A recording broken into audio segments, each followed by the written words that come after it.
Hi friends, welcome back. Let me start by talking about zero exponents today. So exponents to the zero power.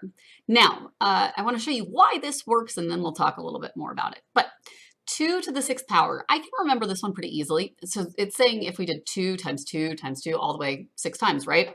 I can remember this one pretty easily because it is 64 and there's a 6 here and a 64 here. Now, what that means is 2 to the 5th power, we're going to be dividing this by 2, and that gives us 32. Now, for the 4th power, we divide by 2, we get 16. We divide by 2, we get 8. We divide by 2, we get 4. Divide by 2, we get 2. Divide by 2, we get 1. All right, so let's try that with this. 3 to the 0 power, 3 to the 1 power, 3 to the 2 power, and 3 to the 3rd power.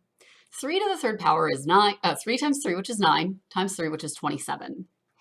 Divide that by 3, we get 9. Divide that by 3, we get 3. Divide that by 3, we get 1.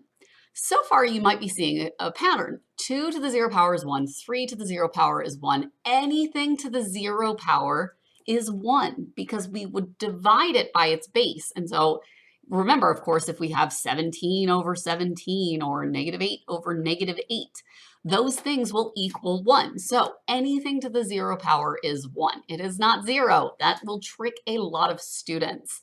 Okay, now what we're going to talk about are negative exponents. Negative exponents are like attitudes. These are attitudes. You know, if you have a bad attitude and you're downstairs and maybe one of your guardians tells you, go upstairs, you have fix your attitude, right? Because you have a negative attitude. That negative attitude gets fixed the same way or that negative exponent gets fixed the same way. Now, remember, we can turn anything into a fraction by putting it over 1. So currently that negative attitude is upstairs. We got to fix that negative attitude and move it downstairs. X to the positive 2. Notice that negative did nothing to the base. It doesn't make it a negative x. It doesn't make it a negative anything. All it does is just fix that attitude. Now upstairs, remember when we don't have anything left upstairs, it's not a 0, it's a 1. So you can see how negative 2 becomes, or x to the negative 2 becomes 1 over x squared, or x2. Same with this guy. X to the negative 4 is over 1. So we're going to fix that by putting it 1 over x to the 4th. Now this guy's downstairs with a negative attitude, so we got to send them upstairs. So this one is going to be m to the positive 3 over 1, which we just write as m to the 3rd. You don't need to write the over 1 part. This next one is a little bit tricky. Remember, we have some invisibility in math, invisible math, I should say. One of those is if an exponent is not shown, it's a 1.